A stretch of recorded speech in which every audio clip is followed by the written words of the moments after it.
Welcome to the Daily Addictions channel.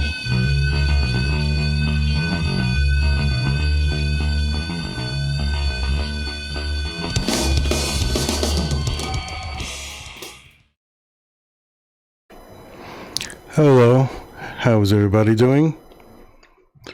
I am Joseph F. Ulsis.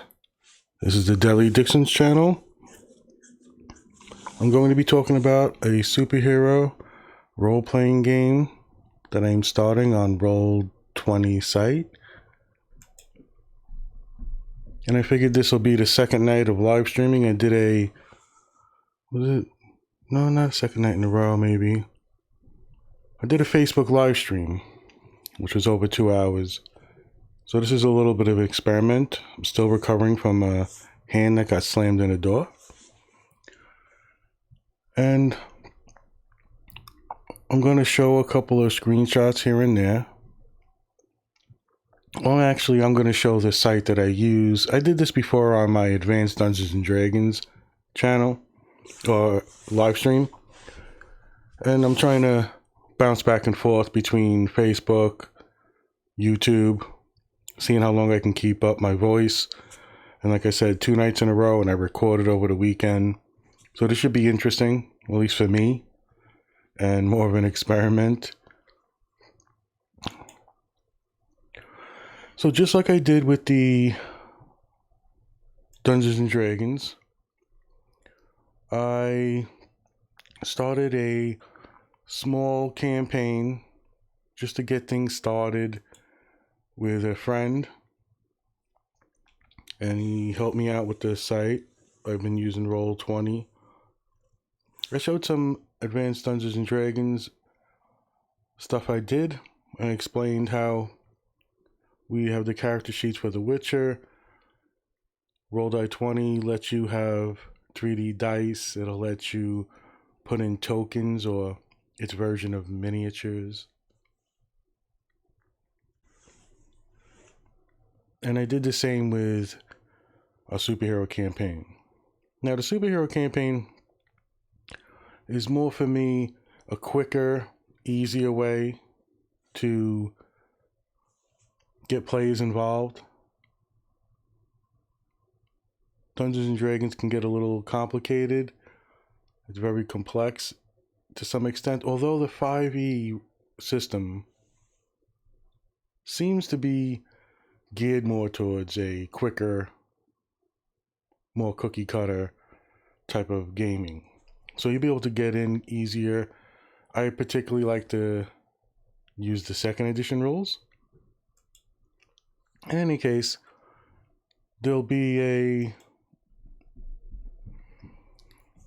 difference in the way the games are, the mechanics play. That's obvious.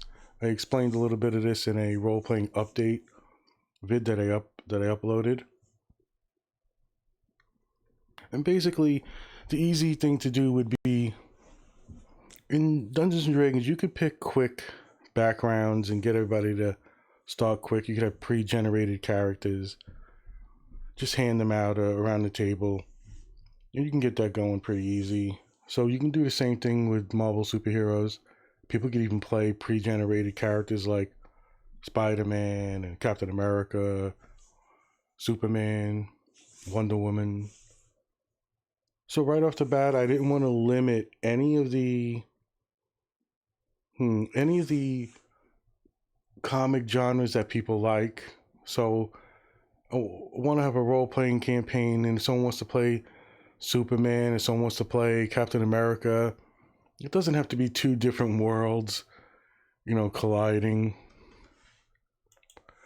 Oh, maybe I didn't set up the live chat type box well.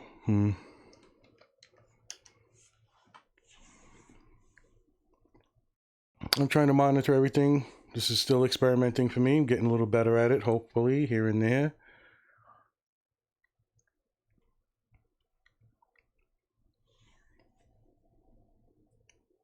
I'm supposed to get that live chat area to be transparent and have everything pop up there. That'll be something for another time. This is not really, I'm not going to get tedious. I got to practice. I also got to practice doing the Discord.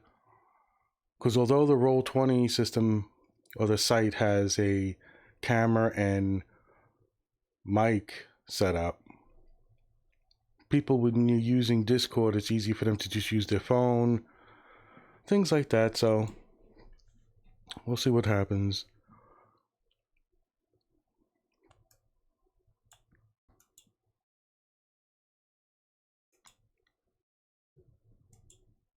Man, so get rid of that chat box until I figure it out.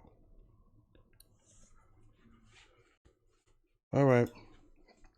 So I was explaining preparing for the campaigns I want to do in live streams. I started with Dungeons and Dragons. I had a friend who's played for over 30 years with me. We started a Witcher campaign. Then I have another friend, played a little less time, but still, close to 30 years or even more. We were playing Marvel Superheroes, and he helped me set it up. We used the campaign world that I'm in now, that I created. It's an amalgamation of all the comic books companies. However, there are certain genres that I will throw in for flavor. Heroes, the TV show, all the TV shows like The Flash, Agents of S.H.I.E.L.D., and some I might keep in an alternate reality. So I might even have The Boys. My friend, I had an adventure where he got thrown through the nexus of reality and wound up in The Boys TV show universe. And eventually I might even just fold them in. You make some universe crazy event. So there's no limitation to what superhero type you want to play or from what universe.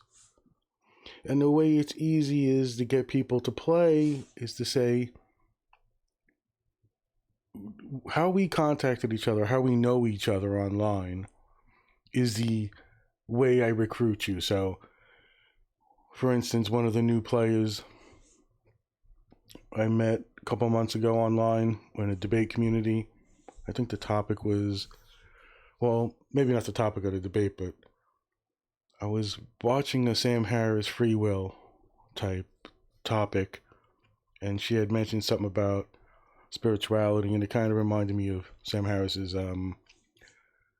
take spirituality back from religion type thing. So we've been having conversations, we talk here and there. And eventually I mentioned some of the things I might want to do, and she was interested. So I recruited her in that sense in the game by just saying, it's me, I'm the superhero, and I'm actually in Agents of S.H.I.E.L.D. in charge of a division called the Initiative, and we are here to recruit you. So it's that ease of getting into the game where you play yourself. I'm playing myself. I'm Joseph F. Ulsis, or Joseph DeLutro in the game, using my mother's maiden name. And these are characters me and my friends have played for years. Well, a couple years in this campaign. But we do that every so often. We'll make the universe we're in us, and then we'll give ourselves some history of that's real, and then add on some stuff. So you might get, after 9/11, we became CIA agents and so on and so forth. There are also campaigns you can start that there are no superpowers, and it's the birth of a new superhero generation. You can play it that way also. But for this campaign, I wanted players to understand that all the movies have happened to some extent, or more or less in some movies. But all the DC movies, all the Marvel movies, even some of the other, could consider like Bloodshot or Valiant or even Spawn, throw them into the system, and they'll be available to play, or the characters in that world. And it's an easy way to get people into it. I could see an easy group forming. Everybody gets to play who they are. It eases into the game. And if you don't know me from online, when we don't have a connection, and even in that case, it's easy. Whatever persona you're playing or you're in your forums with, we can use that. Same type of introduction.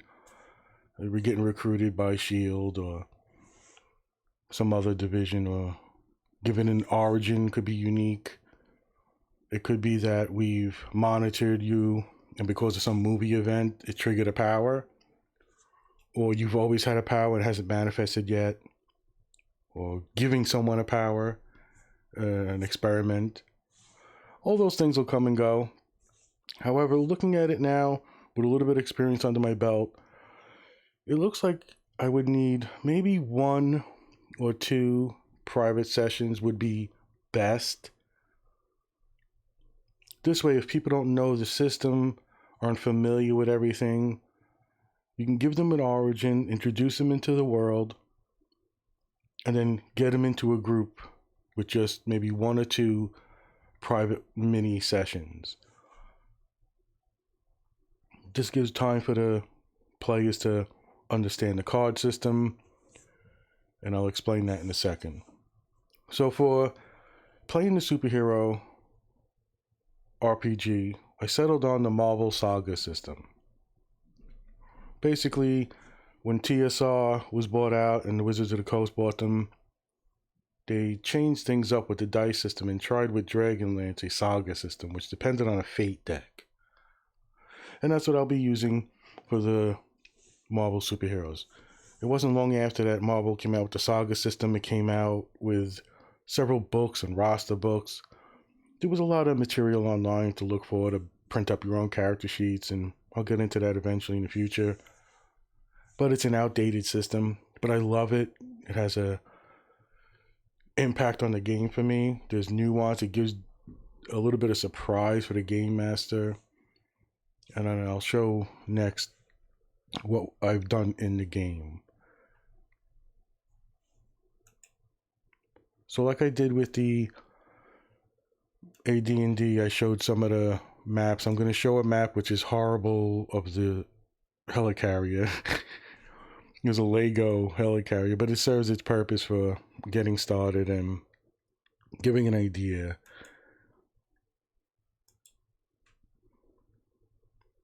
I'm not sure what the delay is here. I'm getting new at this. So basically, we should be looking at what looks like the top of a helicarrier. Not done well, but it's blown up, and I'm showing some of the characters I've been editing recently. So these are tokens, just like I showed with the Dungeons and Dragons. I put in some superheroes and supervillains that you know.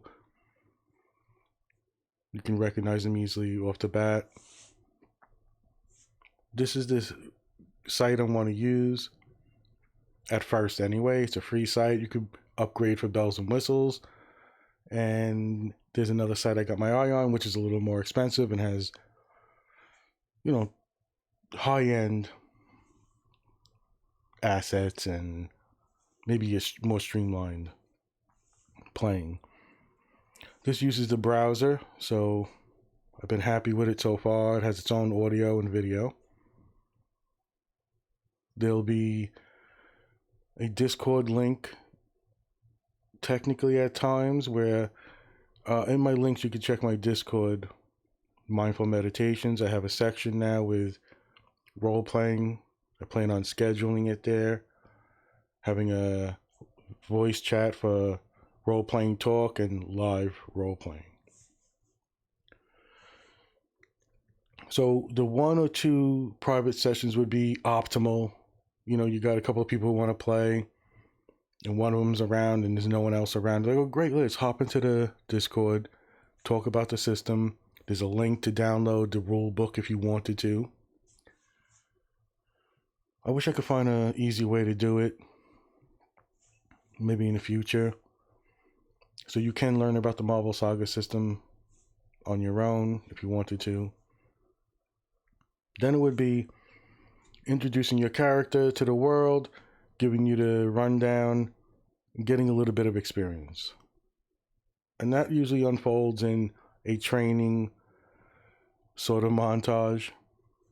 It'd be academic and physical. So you join SHIELD or you're recruited. we find you manifesting powers, whatever the scenario is, particularly for you. You have to pass a shield course. Like I said, it's academic and physical. Then we see what powers manifest, and that could also be different. Like I said, it could be the byproduct of an experiment, radiation, so on and so forth. I've been using the Shield Tower Carrier for now, and there's also an inside map, like a base of operations, just to get started, since we are head of a Shield division.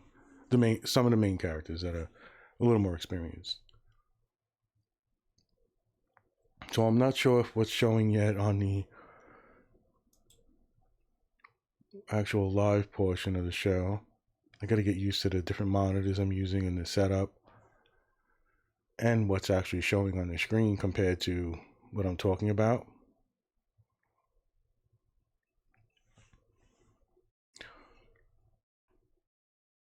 So whether you get time to play, get a couple of sessions in, you learn the system, that helps. If not, it's an easy way to ease in also with characters you see on the screen. So if we're in the middle of an adventure, it might be the Hulk who you play for a quick session.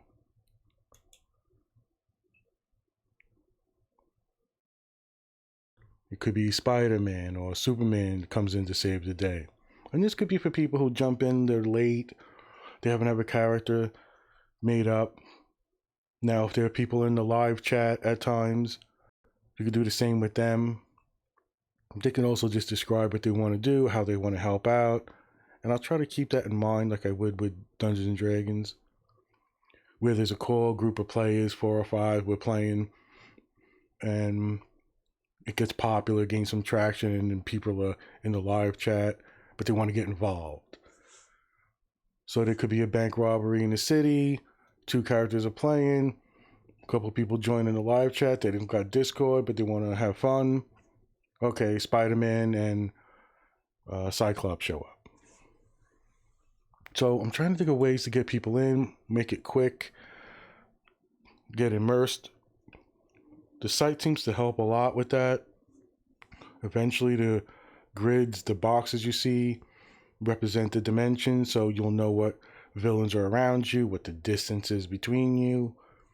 Gives you a nice visualization. I'm getting better at the dimensions of them. Also the resolution, because the more I start putting in, the more it bogs the computers down. And there's it lets you use animated GIFs, which I love to make. So for instance, the Cyclops token is an animated GIF, and I'll play it now. And notice that he's shooting at the Juggernaut. So basically I could use animations on some of the GIFs, and some of them could be as simple as a glowing hand, as I'll show with one of the players who is a real person, one of the new players. And that's Zamara. So you see her hand glowing. I don't know how well this is all showing up. And you've got Ant-Man, and he can also be, like, I could actually shrink him, because I could play with the tokens. So I can make him normal human and show his growth. So now I'll make him normal size. So this allows me to get the players to visualize what's going on, to get to see their character on the screen. Perhaps it took some time to make them, a little bit of depth and background. And that depends. There's also character sheets that you can use. I'll see if I can show them. All right, so let's look at one that's unique that I made.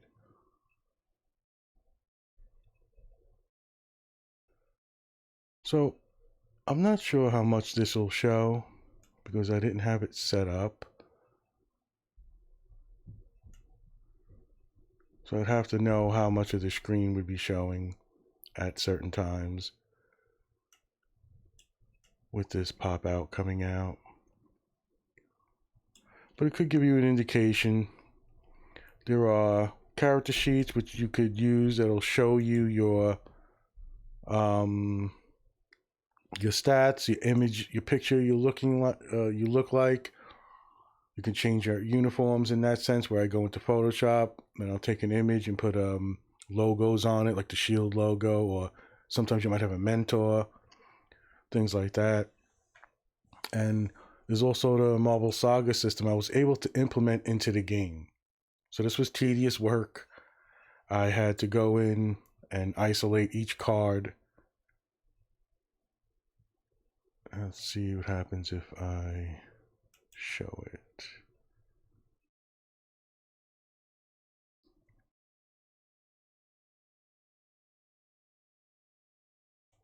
So the Marvel deck,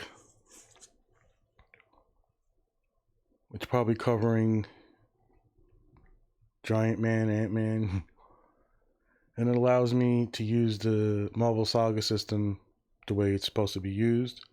And it's virtual. People can flip the card. I deal cards to the players. You get the hand for the day. Now we'll get into the rules eventually, maybe in another one. But just to show, there's a deck of cards in the game that the players interact with. That's how this mechanics of this system works. So hopefully people saw that. I'm not sure. I got this window in the OBS, and I'm not sure if other windows I'm opening, if I put them over it, make any difference. But anyway,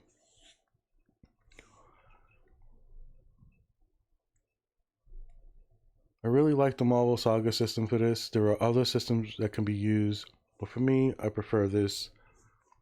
The card system has a balanced and strategic aspect to it that dice don't have.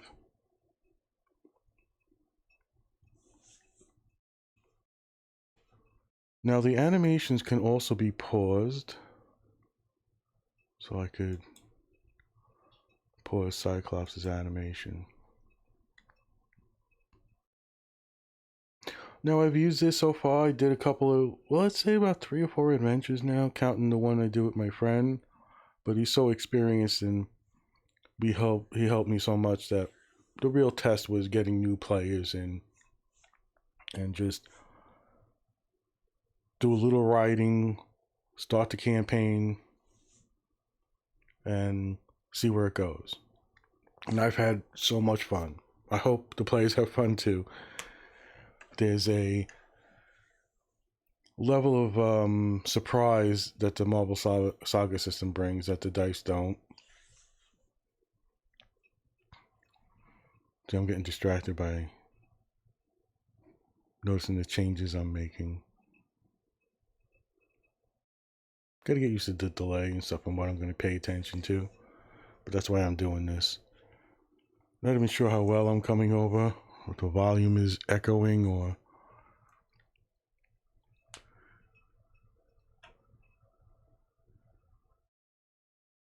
Matter of fact, I could have been echoing this whole time. I forgot to mute the site.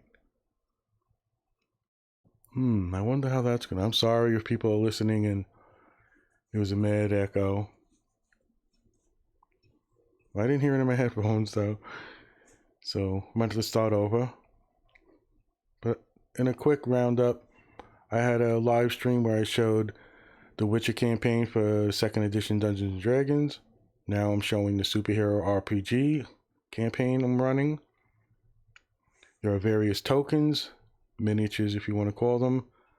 I put on the Shield Helicarrier. I've used this as a little base of operations, and there are other maps that I use. There's an inside Shield Carrier map where there's stations and places I could put them, like a mock danger room. And then when they go on adventures, there'll be street maps and laboratory maps, things like that.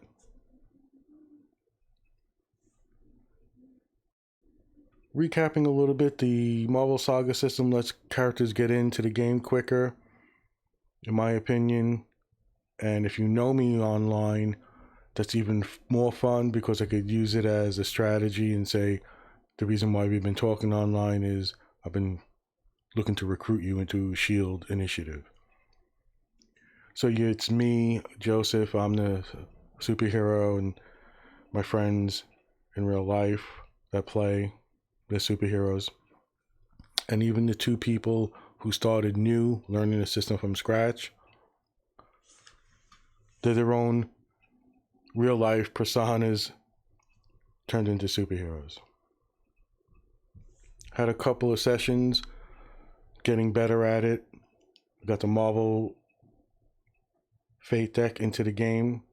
I'm doing a quick replay because I might have been echoing this whole time, which will really suck.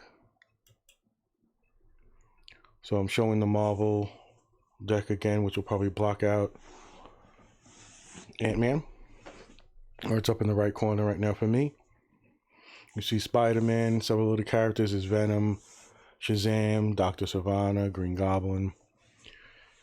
And they can be moved around, and you can set control to the players.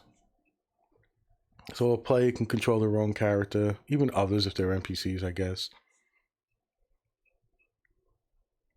They can interact with the deck.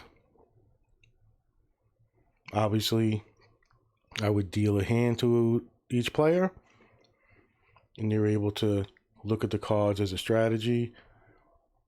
And the mechanics of that we'll get into maybe at another time. There's a jukebox also, so music can be played on the site, which might have been playing also. Oh wow, I might have really fucked up with this. Welcome to the Deadly Addictions channel. I'm still stoned from 420, so welcome everybody. I am trudging my way through this, and there'll be no breaks with music. When I did my, I don't know, I streamed for like 3 hours. I had a plan, I had breaks. I had the music off my friend's album, lives right next door. He wrote and played all the instruments on the album, and we thought we got the whitelisting correct. Obviously, no. So I was copyright struck for 4 songs. The money's gonna go to him anyway, I guess, if there's ever fucking money to be made, but I'm gonna look to rectify that. Hopefully this virus isolation, clears up soon. So you might hear me drinking, smoking a vaporizer bowl, or even muting when I go to the bathroom, and I won't be able to have cool music to play. But I'll fix that in the future also. So the Fate deck lets the players interact, unlike the dice, which are in the left corner. So you can roll dice too. And I kind of incorporate them both into each world to make it interesting, get a little surprise going. I'll hide the deck again.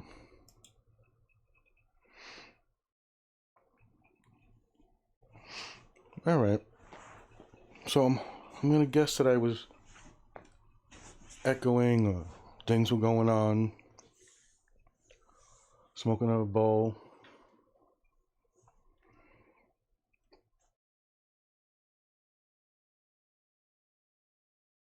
So much for planning everything, but that's why I'm doing this. As I explained before, it's also experimenting how long I can keep talking for. A lot of the places I visit, it's rare that you have one person talking almost like a radio show, and I want to build up a tolerance for that. On a lot of debate channels, and there's like, an exchange and people go back and forth. Now when I game master or role play, there's always a priority, or most of the work is the game master or the dungeon master, describing things, narrating the story. That will be broken up with players around the table, so to speak, or online. I figure I would play with me and 2 other people consistently. If that goes to 3 to 4, there should be no problem. 5 and 6, well, then I would have to see how it goes.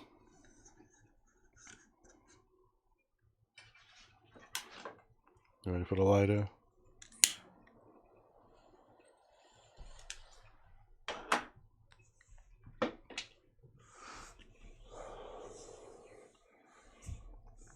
So especially now, the times we're in, I figured this is a good way, in its own way, its own therapy. Get together to have fun, have an adventure, become a superhero. And it could be a gateway to Dungeons and Dragons, which is, like I said, a little more complicated, a little more complex. But the site gives you most of what you need. Like I said, character sheets, there's a jukebox, so you can have playlists playing in the background. Characters will be able to interact with the deck, their own token. I can custom make a token, or if you're an artist, you can draw your own, and I can put it into the game. I can animate some tokens, and they will be a little more heavy on the resources, but they're fun here and there. Let's see if I can get Cyclops to start using his optic blast again. I'll leave that on, see how it looks. And I use the card system and dice for randomness.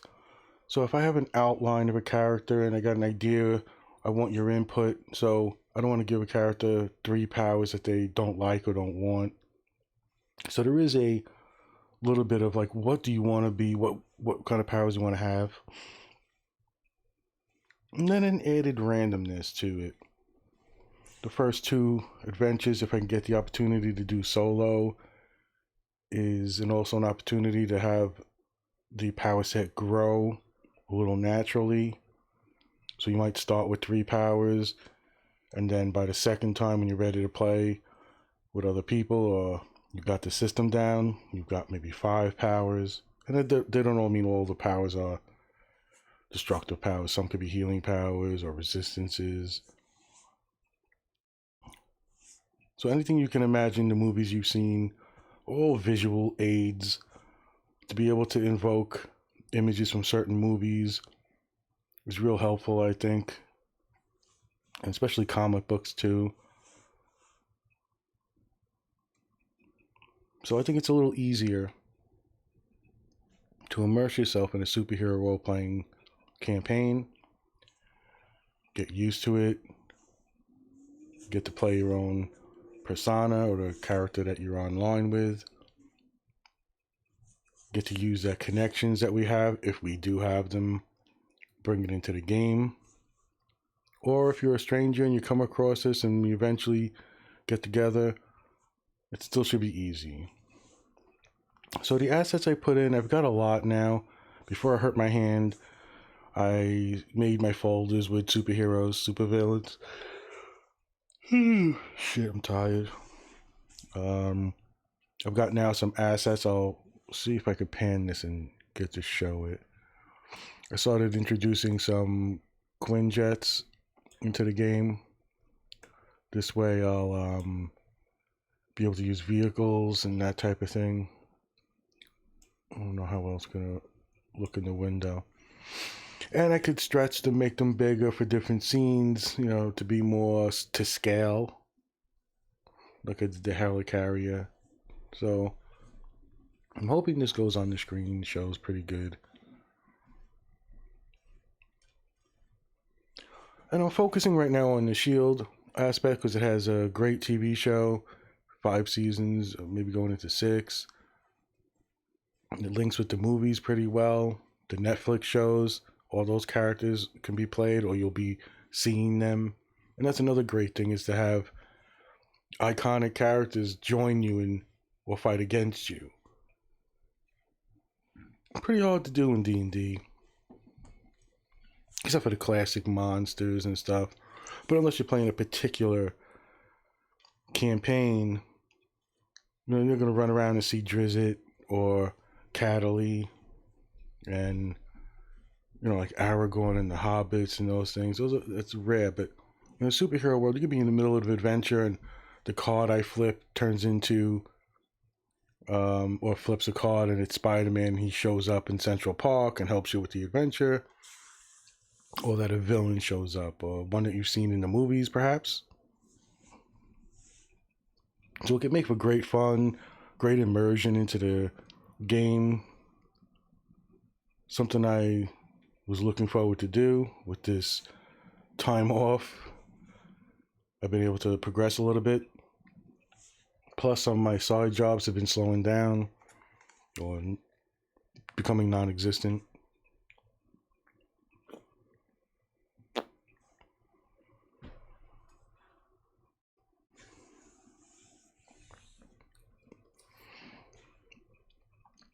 So different vehicles, I'll call them assets, can be brought into the game. And that's anything from, like, put the A-Team van in, Knight Rider car, or the Shield flying cars. And this is just being Marvel-centric for this particular thing. But like I said, agencies in the DC universe I'll incorporate. What do they use on Supergirl?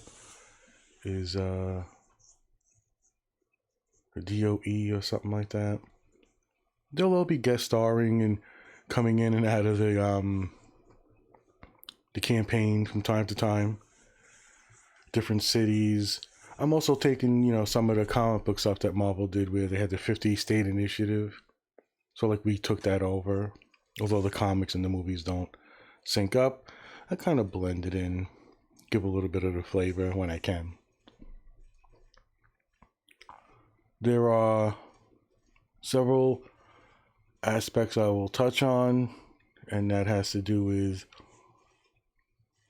how I write my campaign. Like I said, when you start, it's probably an academic, then physical training.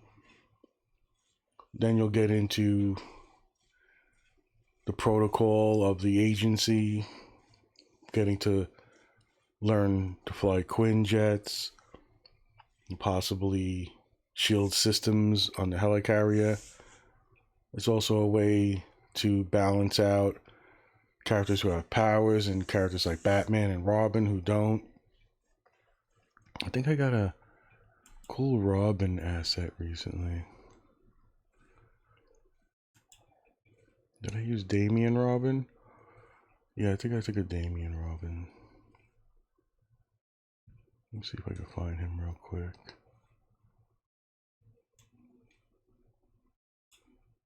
Put him here next to Green Goblin. See if that shows up.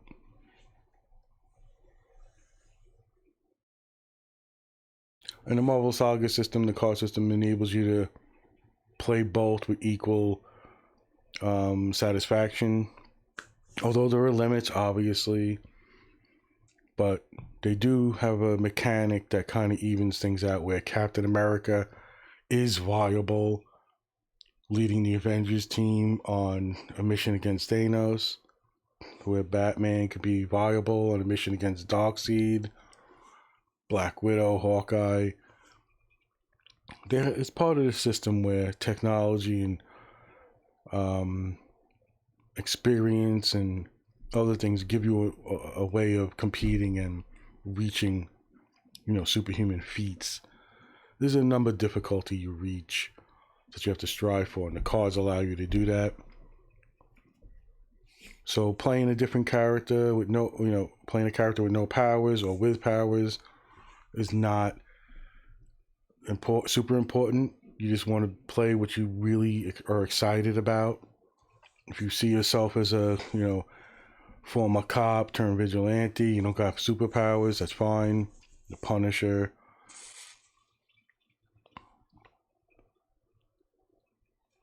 So touching on those, I'm showing the little Quinjets up there. And the story will progress. To give an idea, let's say it's the highest shield level technology, Iron Man mixed with like near the Jetsons. So for this campaign in particular, it is a understanding that the movies have been part of the world or the universe. You have bits and pieces I might use. I might not go into the old trope of, oh, where was this person when this happened? Because that would be up to me constantly to make up, oh, there's a tidal wave, they're helping here. All that stuff is in the superhero genre. It's going to be in the role-playing game. But if that's what you're looking for, I think it'd be interesting. I think people get a kick out of it. Progressing from low-level shield agents, your powers are at a certain level, and the more you play, the more experience you get. Sometimes you get a point here and there. You can up your powers, get new skills, new equipment. You progress to new vehicles, learning new aspects of the game. And eventually, just like the movies and the comic books, there is a universe out there. There is empires and different solar systems, and I'll just throw them all in at certain times for the when it serves the purpose. But in order to do that, there's part of the storyline that I am using, and that would be a progression. I mean, yeah, you might get into an adventure and jump in a Quinjet. We have technology and we have doorways we could open up.